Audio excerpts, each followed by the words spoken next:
Welcome to அபிரவியின் videos. நான் உங்கள் ரவி.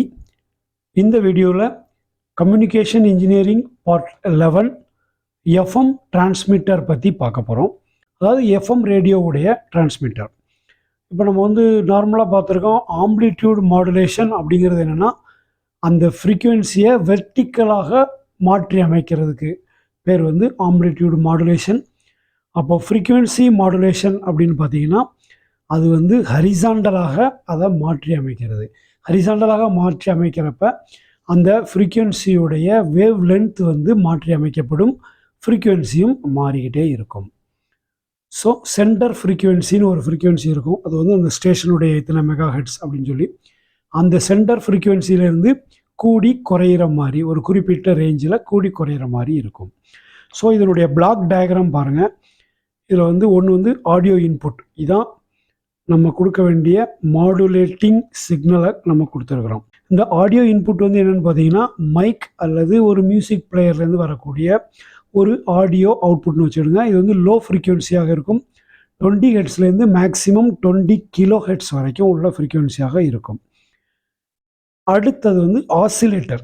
அந்த ஆசிலேட்டர் பார்த்தீங்கன்னா அதான் கேரியர் வேவை ஜென்ரேட் பண்ணுது. அந்த ஸ்டேஷன், அந்த எஃப்எம் ஸ்டேஷனுடைய ஃப்ரீக்குவென்சி என்னவோ அந்த ஃப்ரீக்குவென்சியை அது ஜென்ரேட் பண்ணிகிட்டு இருக்கும். அந்த கேரியர் வேவை ஜென்ரேட் பண்ணுறது என்ன ரேஞ்சில் இருக்குன்னு பார்த்தீங்கன்னா நார்மலாக எஃப்எம் பொறுத்த வரைக்கும் 88 மெகா ஹெர்ட்ஸ்லேருந்து 108 மெகா ஹெர்ட்ஸ் வரைக்கும் உள்ள ரேஞ்சில் இருக்கும். இதுக்குள்ளே தான் நீங்கள் பார்க்குற எல்லா கமர்ஷியல் எஃப்எம் ரேடியோவும் இருக்கும். இந்த ஆசிலேட்டர்லேருந்து வரக்கூடிய கேரியர் ஃப்ரீக்குவென்சியும் ஆடியோ இன்புட்டையும் கம்பைன் பண்ணுற முக்கியமான பார்ட்டுக்கு பேர் மாடுலேட்டர். அது எஃப்எம் ஃப்ரீக்குவென்சி மாடுலேட்டர் அப்படின்னு சொல்லி சொல்லுவாங்க. அது எப்படி ஒர்க் பண்ணுது அப்படின்னு சொல்லி பார்க்கலாம். நம்ம ஏற்கனவே பார்த்துருக்குறோம், அந்த கேரியர் வேவ், அந்த ஆசிலேட்டர்லேருந்து வரக்கூடிய கேரியர் வேவ் அதனுடைய ஆம்ப்ளிடியூட், அதனுடைய வோல்டேஜ் லெவல் கான்ஸ்டண்ட்டாக இருக்கும். மேலேயும் கீழேயும் அது ஒரு ஏசி சைன் வேவ் ஃப்ரீக்குவென்சியாக இருக்கும். ஸோ அதனுடைய ஃப்ரீக்குவென்சி அளவு ஆடியோ ஃப்ரீக்குவென்சியோட ரொம்ப அதிகமான ஹையர் ஃப்ரீக்குவென்சியில், அதாவது மெகா ஹெர்ட்ஸில் இருக்கிற மாதிரி இருக்கும். அடுத்தது ஆடியோ சிக்னல். ஆடியோ சிக்னல் தான் மாடுலேட்டிங் சிக்னல்னு சொல்லுவாங்க. அது ஒரு மியூசிக் அல்லது வாய்ஸ். இதில் ஒரு முக்கியமான டேர்ம், அது ஃப்ரீக்குவென்சி டீவியேஷன். அந்த ஃப்ரீக்குவென்சி டீவியேஷன் என்ன அப்படின்னு சொல்லி பார்த்தீங்கன்னா அந்த சென்டர் ஃப்ரீக்குவென்சியிலேருந்து கேரியர் ஃப்ரீக்குவென்சி மேலேயும் கீழேயும் அதனுடைய ஃப்ரீக்குவென்சி ரேஞ்ச் மாறி அமையும். அது இன்புட் ஆடியோ சிக்னலுக்கு நேர் விகிதத்தில் இருக்கும். ஸோ மாடுலேட்டர் அப்படிங்கிறது என்னென்னா அது ஒரு சர்க்கியூட் அல்லது ஒரு டிவைஸ். அந்த டிவைஸ் தான் இந்த வேலையை பார்க்குது. அப்படி மாடுலேட் பண்ணுறதுக்கு நிறைய டெக்னிக் இருக்குது. அதில் ரொம்ப அதிகமாக பயன்படுத்துகிறதுன்னு பார்த்தீங்கன்னா விசிஓ அப்படின்னு சொல்லி சொல்லுவாங்க, வோல்டேஜ் கண்ட்ரோல்டு ஆசிலேட்டர் அப்படிங்கிற மெத்தட் தான் அதிகமாக பயன்படுத்துகிறாங்க. இன்னொரு method PLL, phase locked loop மெத்தடும் பயன்படுத்துகிறாங்க. அதிகமாக பயன்படுத்துகிறது வோல்டேஜ் கண்ட்ரோல்டு ஆசிலேட்டர். இந்த ஒரு வோல்டேஜ் கண்ட்ரோல் ஆசிலேட்டர் எப்படி ஒர்க் பண்ணுதுங்கிற பிளாக் டயக்ராமை பாருங்கள்.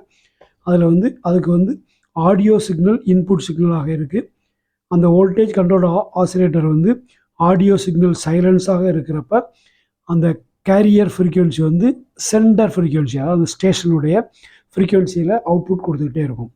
எப்போ ஒரு ஆடியோ சிக்னலில் ஒரு ஏற்ற இறக்கம் வருதோ, ஒரு ஆடியோ டோன் வருதோ, அப்போ ஹை வோல்டேஜாக வரும்போது அந்த கேரியர் ஃப்ரீக்குவென்சி ரொம்ப ஹை லெவலில், அதாவது ப்ளஸ் ஆர் மைனஸ் ஹை லெவலில் ஃப்ரீக்குவென்சி டீவியேஷன் ஆகிட்டே இருக்கும். லோ வோல்டேஜ் ஆடியோவில் வரும்போது லோ ஃப்ரீக்குவென்சி டீவியேஷனில் இருக்கும். ஸோ இன்ஸ்டன்டேனியஸ் ஃப்ரீக்குவென்சி ஆஃப் இந்த விசிஓ அவுட்புட் எப்போவுமே கண்டினியூவாக மாறிக்கிட்டே இருக்கும், ஆடியோவுக்கு தகுந்தால மாறிக்கொண்டே இருக்கும். அந்த ஃப்ரீக்குவென்சி டீவியேஷன் ரேஞ்ச் என்ன இருக்கும்னா கமர்ஷியல் எஃப்எம் ரேடியோ ஸ்டேஷன்ஸுக்கு எல்லாத்துக்குமே ப்ளஸ் ஆர் மைனஸ் 75 கிலோ ஹெர்ட்ஸில் அதனுடைய ஃப்ரீக்குவென்சி டீவியேஷன் இருக்கும். சென்டர் ஃப்ரீக்குவென்சிலேருந்து 75 கிலோ ஹெர்ட்ஸ் மேலேயோ அல்லது 75 கிலோ ஹெர்ட்ஸ் கீழேயோ உள்ள ரேஞ்சுக்குள்ளே அதனுடைய அவுட்புட் ஃப்ரீக்குவென்சி இருக்கும். எஃப்எம் மாடுலேட்டர்லேருந்து அவுட்புட்டாக வருகிற மாடுலேட்டட் சிக்னல் அடுத்தது ஒரு ஆம்ப்ளிஃபயருக்குள்ளே போகுது. அந்த ஆம்ப்ளிஃபயர் ஒரு ரேடியோ ஃப்ரீக்குவென்சி ஆம்ப்ளிஃபயர். அந்த ஆம்ப்ளிஃபயர் இந்த சிக்னலை பூஸ்டப் பண்ணி ஆண்டனாவுக்கு கொடுக்கிறது. ஆண்டனா என்ன செய்யுதுன்னா இந்த எலக்ட்ரிக்கல் சிக்னலை எலக்ட்ரோ மேக்னெட்டிக் வேவ்ஸாக கன்வெர்ட் பண்ணுது. எப்படி பண்ணுது அப்படின்னு சொல்லி பார்க்கலாம்.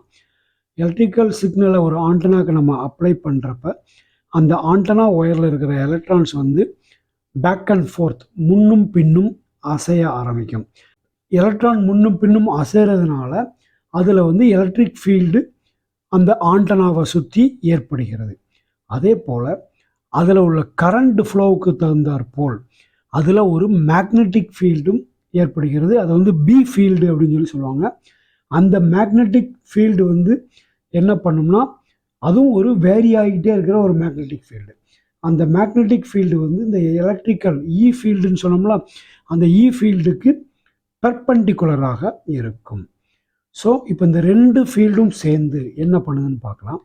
அதாவது அந்த இ ஃபீல்டு வந்து மாறிக்கிட்டே இருக்கிறப்ப என்ன ஆகும், நார்மலாக அக்கார்டிங் டு மேக்ஸ்வெல் லா படி ஒரு எலக்ட்ரிக் ஃபீல்டு வந்து வேரி ஆகுது அப்படின்னா அது வந்து ஒரு மேக்னெட்டிக் ஃபீல்டை உற்பத்தி பண்ணும். அதே போல் ஒரு சேஞ்சிங் மேக்னெட்டிக் ஃபீல்டு வந்து என்ன பண்ணும், ஒரு எலக்ட்ரிக் ஃபீல்டை உற்பத்தி பண்ணும். ஸோ இந்த ரெண்டுமே ஆப்போசிட்டில் உள்ள எலக்ட்ரிக் ஃபீல்டு மேக்னெட்டிக் ஃபீல்டையும் மேக்னெட்டிக் ஃபீல்டு எலக்ட்ரிக் ஃபீல்டையும் உற்பத்தி பண்ணுது. ஸோ இந்த ரெண்டுடைய மியூச்சுவல் இன்ட்ராக்ஷன் தான் என்ன பண்ணுது, இந்த ரெண்டுடைய பரஸ்பர ரிசல்ட் வந்து என்ன செய்யுதுன்னா அந்த ஃப்ரீக்குவென்சி அந்த வேவ் வந்து ஆண்டனாவை விட்டு காற்று வெளியில் பரவுகிறது. அது என்ன ஸ்பீடில் பரவுதுன்னா லைட்டோடைய ஸ்பீடில் அது பரவுகிறது. இப்படி தான் ஒரு எஃப்எம் டிரான்ஸ்மிட்டர் ஒர்க் பண்ணுது. சரி, எஃப்எம் டிரான்ஸ்மிட்டரில் என்ன பெனிஃபிட்ஸ் அப்படின்னு சொல்லி பார்த்தீங்கன்னா, முதல்ல நாய்ஸ் ரெசிஸ்டன்ஸ். அதாவது நாய்ஸ் வந்து நார்மலாகவே ஒரு சிக்னலை நாய்ஸ் எப்படி அஃபெக்ட் பண்ணணும்னா அந்த சிக்னலுடைய ஆம்ப்ளிடியூடு அதைத்தான் அட்டாக் பண்ணும். ஸோ ஒரு நாய்ஸ் வரும்போது அந்த சிக்னலுடைய ஆம்ப்ளிடியூடில் ஒரு சர்ஜஸ் ஸ்பைக்ஸ் இந்த மாதிரி வரும். ஸோ அப்படி வருகிறப்ப ஏஎம் மாடுலேஷனில் நாய்ஸ் அதிகமாக டிஸ்டர்ப் பண்ணுறதுக்கு வாய்ப்பு இருக்குது. ஆனால் எஃப்எம் மாடுலேஷனில் டீவியேஷன் ஆஃப் ஃப்ரீக்வன்சியை தான் நம்ம சிக்னலாக எடுத்துக்கிறோங்கிறதுனால நாய்ஸ் வந்து இதில் ரொம்ப பெரிய லெவலில் அஃபெக்ட் பண்ணாது. நாய்ஸு ஆல்மோஸ்ட் அஃபெக்டே பண்ணாது. அதனால் அந்த சவுண்டு குவாலிட்டி வித்தவுட் நாய்ஸ் நல்லாயிருக்கும். அடுத்தது ஹை ஃபிடிலிட்டி. இதில் வந்து ஃப்ரீக்வன்சி ரேஞ்ச் வைட் ரேஞ்சில் அந்த ஃப்ரீக்வன்சி மாறுறதுனால இதில் வந்து ஹை குவாலிட்டி ஆடியோ சவுண்ட்ஸை இதன் மூலமாக டிரான்ஸ்மிட் பண்ண முடியும். அதாவது ஸ்டீரியோ இந்த மாதிரி ஆடியோ சவுண்ட்ஸையும் நம்ம டிரான்ஸ்மிட் பண்ண முடியும். இப்போ ஸ்டீரியோ அப்படின்னோடனே என்னென்னு பார்த்தீங்கன்னா, மோனோவுக்கும் ஸ்டீரியோவுக்கும் என்ன வித்தியாசம்னா, ஒரு நார்மலாக ஒரு ஸ்பீக்கரில் பார்த்தீங்கன்னா 2 பக்கம் இருக்குது. நமக்கே காது வந்து மைக்கு 2 மைக் இருக்குது. ஒன்று வந்து லெஃப்ட்டு, இன்னொன்று வந்து ரைட்டு. அதே மாதிரி ஸ்பீக்கர்லேயும் 2 ஸ்பீக்கர்ஸ் இருக்கும், லெஃப்ட் ஸ்பீக்கர் ரைட்டு ஸ்பீக்கர்னு. சில மோனோ ரிசீவரில் சிங்கிள் ஸ்பீக்கர் மட்டும் இருக்கும், ஸ்டீரியோவில் 2 இருக்கும். ஸோ லெஃப்ட் சைடு வேறு ஒரு வித சிக்னலும் ரைட் சைடு ஒரு வித சிக்னலும் கொடுத்து ஒரு ஸ்பெஷல் எஃபெக்டை உருவாக்கும். அதுதான் நம்ம ஸ்டீரியோ அப்படின்னு சொல்லி சொல்கிறோம். இந்த ஸ்டீரியோவை உருவாக்குறதுக்கான ஒரு ஸ்பெஷல் டெக்னிக் என்னென்னா எஃப்எம் ஸ்டீரியோ மல்டிப்ளெக்ஸிங் அப்படின்னு தான் சொல்லுவாங்க. அந்த டெக்னிக் என்ன பண்ணுதுன்னா, நார்மலான ஒரு இந்த சிக்னலை, இந்த கேரியர் சிக்னலை என்ன பண்ணுதுன்னா லெஃப்ட்டுக்கும் ரைட்டுக்கும் வரக்கூடிய இன்புட் ஆடியோ 2 இன்புட் வரும். லெஃப்ட்டுக்கு ஒரு சிக்னல், ரைட்டுக்கு ஒரு சிக்னல் ஆடியோ வரும். அந்த 2 இன்புட்டோடைய சம், அந்த 2 இன்புட்டையும் கூட்டி கிடைக்கிற ஒரு சிக்னலுக்கு பேர் L+R சம் சிக்னல் அப்படின்னு பேர். இன்னொரு சிக்னலுக்கு பேர் L-R டிஃப்ரெண்ட் சிக்னல். அதாவது அந்த எல்லிருந்து லெஃப்ட்லேருந்து ரைட் சைடுடைய சிக்னலை கழித்து கிடைக்கிறது டிஃப்ரெண்ட் சிக்னல். ஸோ இந்த 2 சிக்னலையும் எடுத்து என்ன பண்ணும்னா அந்த டிரான்ஸ்மிட்டர் வந்து கம்பைன் பண்ணும். அந்த கம்பைன் பண்ணுறதுக்கு ஃப்ரீக்குவென்சி டிவிஷன் மல்டிப்ளெக்ஸிங் அப்படிங்கிற மெத்தடில் கம்பைன் பண்ணும். அது எப்படி கம்பைன் பண்ணுதுன்னா, முதல்ல இந்த L+R சம் சிக்னலை என்ன பண்ணிடும்னா ஒரு 30 ஹெர்ட்ஸ்லேருந்து 15 kHz வரைக்கும் உள்ளதை அதை காமனாகவே அனுப்பிச்சிடும். இதைத்தான் ஸ்டீரியோ ரேடியோவும் சரி மோனோ ரேடியோ ரிசீவரும் சரி அதை வந்து ப்ராசஸ் பண்ணிடும். ஆனால் அந்த டிஃப்ரென்ஸ் சிக்னல் இருக்குல்லவா, அந்த சிக்னலை வந்து என்ன பண்ணுவோம்னா இன்னொரு சப் கேரியர் ஃப்ரீக்வன்சின்னு சொல்லி ஒரு 38 kHz ஃப்ரீக்வன்சியில் ஆம்ப்ளிடியூட் மாடுலேஷன் பண்ணுவாங்க. அதை வந்து இந்த சிக்னலுக்குள்ளே சப்ரஸ் பண்ணிடுவாங்க. ஸோ இதை வந்து எஃப்எம் ஸ்டீரியோ ரேடியோ ரிசீவர் மட்டுமே இதை வந்து டிகோட் பண்ண முடியும். இதன் மூலமாக ஸ்டீரியோவையும் எஃப்எம் டிரான்ஸ்மிஷன் மூலமாக அனுப்ப முடியும். ஆம்ப்ளிடியூட் மாடுலேஷனில் மோனோவை மட்டும்தான் அனுப்ப முடியும். அதாவது லெஃப்ட் அண்ட் ரைட் அப்படின்னு 2 இது இருந்தாலுமே ரெண்டுலேயுமே ஒரே மாதிரி சிக்னல் தான் அட் அ டயத்தில் இருக்கும். இது வரைக்கும் இந்த வீடியோவில் ஒரு எஃப்எம் டிரான்ஸ்மிட்டர் எப்படி ஒர்க் பண்ணுதுங்கிற பற்றி டீட்டெயிலாக பார்த்தோம். இந்த வீடியோ உங்களுக்கு பிடிச்சிருந்தா மறக்காமல் லைக் பண்ணுங்கள், கமெண்ட் பண்ணுங்கள், ஷேர் பண்ணுங்கள். எங்கள் சேனலை இது வரைக்கும் நீங்கள் சப்ஸ்கிரைப் பண்ணிவிடலைன்னா மறக்காமல் சப்ஸ்கிரைப் பண்ணிவிடுங்க. தேங்க்யூ ஃபார் வாட்சிங் Abi Raveen videos. Thank you very much.